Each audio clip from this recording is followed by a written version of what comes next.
Essa é a nossa segunda aula no curso de Arte Fundamentos. Nesta aula, nós vamos contar um pouco da história e da evolução da ITIL. Tudo começou nos anos 80. O que impulsionou? Qual foi o gatilho? Nessa época, no Japão, a indústria começou a aplicar um conceito conhecido como Just in Time. E esse conceito trouxe para a indústria japonesa muita qualidade e baixou os custos. Eu vou explicar um pouquinho desse conceito do Just in Time. A ideia era, eu só utilizo os recursos, eu só adquiro os recursos no momento que eu preciso na minha linha de produção. Pensando na aquisição de matéria-prima. A empresa precisava saber exatamente quanto tempo seus fornecedores de matéria-prima levavam para produzir a matéria-prima e entregar, para que ela chegasse na linha de produção exatamente no momento da produção. E também a empresa precisava saber exatamente quando ia entregar o seu produto para o seu cliente, para saber quando iniciava a linha de produção e quando deveria comprar a matéria-prima. E por que isso é um diferencial competitivo ou foi um diferencial competitivo? Porque essas indústrias não precisavam estocar matéria-prima, não precisavam de grandes áreas para estocar. No momento que você estoca a matéria-prima, isso é contabilizado, você paga imposto. Só que a gestão, você já deve perceber como a gestão disso, planejamento e controle da produção, como era uma gestão complexa, porque a empresa tinha que controlar ela própria, controlar os seus clientes, sabendo exatamente quando eles iriam comprar e quando deveriam entregar a mercadoria, e controlar os seus fornecedores. Foi nessa época que surgiram as aplicações chamadas MRP, que são as aplicações pai, antecessoras dos ERPs, que a gente vai falar mais adiante. O que é a sigla MRP? Manufacturing Resource Planning. É o planejamento dos recursos de manufatura. Diante desse cenário, a indústria japonesa altamente competitiva, o governo britânico, em 1986, lançou um programa para recolher as melhores práticas que as indústrias britânicas mais competitivas estavam utilizando para poder publicar isso e ajudar as outras empresas. E à época esse órgão se chamava CCTA. Hoje ele é o OGC, Office of Government Commerce, e existe até hoje, inclusive foi o primeiro órgão que editou as primeiras versões da ITIL. Aí, 2 anos depois, eles recolheram essas orientações, essas práticas que foram levantadas nesse programa e criaram um método, até uma sigla meio longa, JITIN, Mas é um método de gerenciamento de infraestrutura de tecnologia. Só que a essa época eles trataram como se fosse uma metodologia. Na nossa primeira aula eu expliquei que hoje a ITIL não é uma metodologia, é um conjunto de boas práticas. Mas nesse momento, em 1988, tinha essa cara mais de metodologia e eram muitos livros, Era uma biblioteca realmente grande.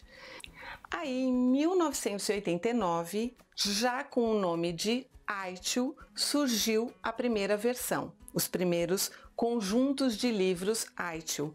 E essa versão fez um enorme sucesso. Para que você tenha uma ideia, já falava de SLA, que é Service Level Agreement, falava de Help Desk, Service Desk, que era gestão de incidentes, gerenciamento de mudanças, praticamente toda a base, todo o alicerce da ITIL já estava muito bem estruturado nessa versão 1. Agora a gente vai passar para os anos 90. Novamente são os negócios, o mercado que dita a evolução da ITIL.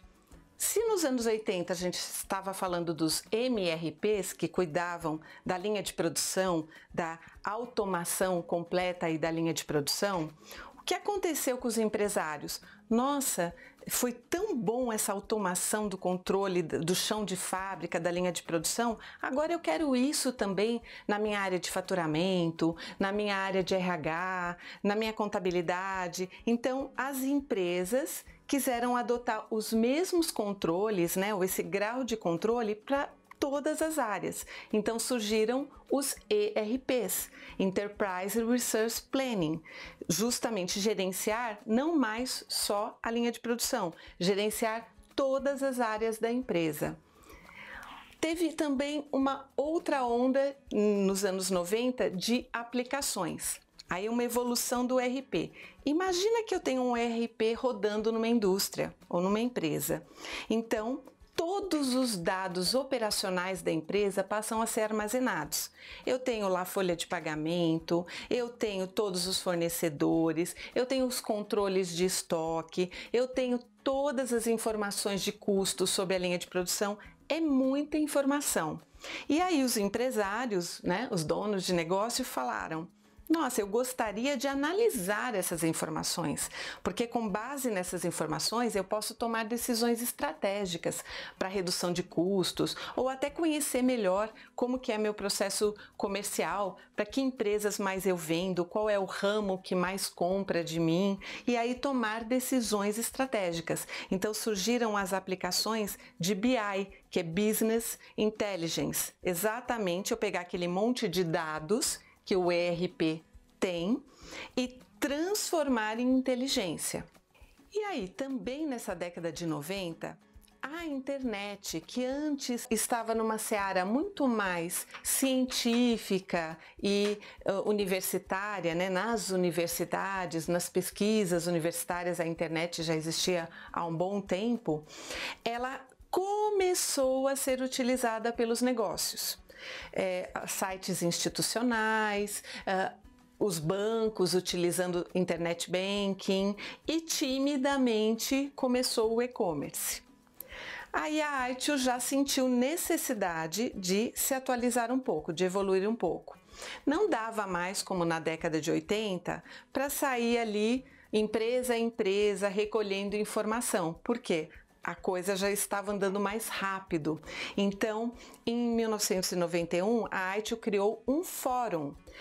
Passados alguns anos, 1997, a Aitio mudou um pouco essa nomenclatura. Nesse momento, ela tirou infraestrutura e colocou serviço. Então, passou a ser o Fórum de Gerenciamento de Serviços de TI. Isso já foi bem interessante porque a tecnologia começou a adotar esse conceito de prestar serviços. Nos anos 2000, houve uma necessidade de começar a olhar o comportamento do cliente. Então, olhar para fora. Então, surgiram as aplicações de CRM, Customer Relationship Management, gerenciamento do relacionamento com o cliente. Outra evolução que nós tivemos, com a internet, acelerou o processo de globalização, ou seja, as empresas passaram a vender para regiões fora da sua proximidade. Então surgiram também as aplicações de supply chain, exatamente focando na logística. Como você vai vendo, o mundo ficou complexo. As empresas ficaram com muita informação e com uma maior complexidade. E também elas sentiram necessidade de reestruturar os seus processos. Aí surgiram as aplicações de BPM, gerenciamento dos processos de negócio. Diante de todo esse cenário de evolução dos negócios, a Aitio resolveu se atualizar no ano 2000. Rapidamente, as empresas no mundo inteiro começaram a adotar a Aitio. E aí, em 2005, a gente tem um marco muito importante. A Aitio, ela é uma certificação, até hoje, uma certificação profissional. Ela certifica pessoas, profissionais, ela não certifica empresas. Devido ao sucesso enorme da Aitio, em 2005, a ISO resolveu lançar uma certificação baseada em Aitio, é a ISO 20000. Então, nós temos a nossa certificação como profissionais Aitio, mas se uma empresa quiser dizer para o mercado que ela é uma empresa que pratica ITIL, ela busca essa certificação ISO 20000. Inclusive, existem muitas RFPs, né, que são as propostas que as empresas privadas, as pesquisas que elas lançam no mercado para comprar serviços, e as licitações públicas muitas vezes exigem que os participantes sejam ISO 20000. Em 2007 surgiu mais uma versão da ITIL, a ITIL V3. Foi a primeira versão na qual eu me certifiquei. Ela pegou tudo de bom da V2, que era muito focada na operação, na entrega do serviço, e ela trouxe uma visão mais de estratégia e de negócio. Começou a trabalhar um pouco mais com o negócio. Agora, a partir de 2010, nós estamos vivenciando, em função do surgimento de novas tecnologias, uma série de movimentos. Olha a indústria aí novamente impulsionando a tecnologia. Hoje nós vivemos a quarta revolução industrial, muito baseado no que se chama hoje de IoT, Internet of Things, né? Internet das coisas. A ideia é que se produzam eletrodomésticos e outros equipamentos inteligentes. Então, é eu ter um carro inteligente, é eu ter uma geladeira, um refrigerador inteligente, que de repente já pode mandar o pedido de compra para um mercado via internet. A ideia é essa, é que os produtos saiam já encapsulados com inteligência, com tecnologia. Também eu tenho aí o marketing digital, o grande crescimento das redes sociais, então foca-se muito a propaganda, a divulgação através do marketing digital. Tenho também a consolidação da nuvem, da cloud. Muitas vezes no passado a gente tinha que ter aqueles ambientes físicos com um monte de equipamentos, um monte de servidores. Agora a gente hospeda em ambientes de nuvem que estão na internet. Com tantas novas tecnologias surgindo, diante desse cenário, os negócios vêm rumando para o que a gente chama de transformação digital, jornada de transformação digital. Cada vez mais, em pouquíssimo tempo, todos os negócios ou serão parcialmente digitais ou serão totalmente digitais. Aí em 2019, a ITIL lançou a versão 4, ITIL 4. Qual é o foco? Falar dessas tecnologias e atualizar as práticas de sucesso ITIL, totalmente orientada para ajudar os negócios na sua jornada de transformação digital. Por hora é só, e até o nosso próximo encontro.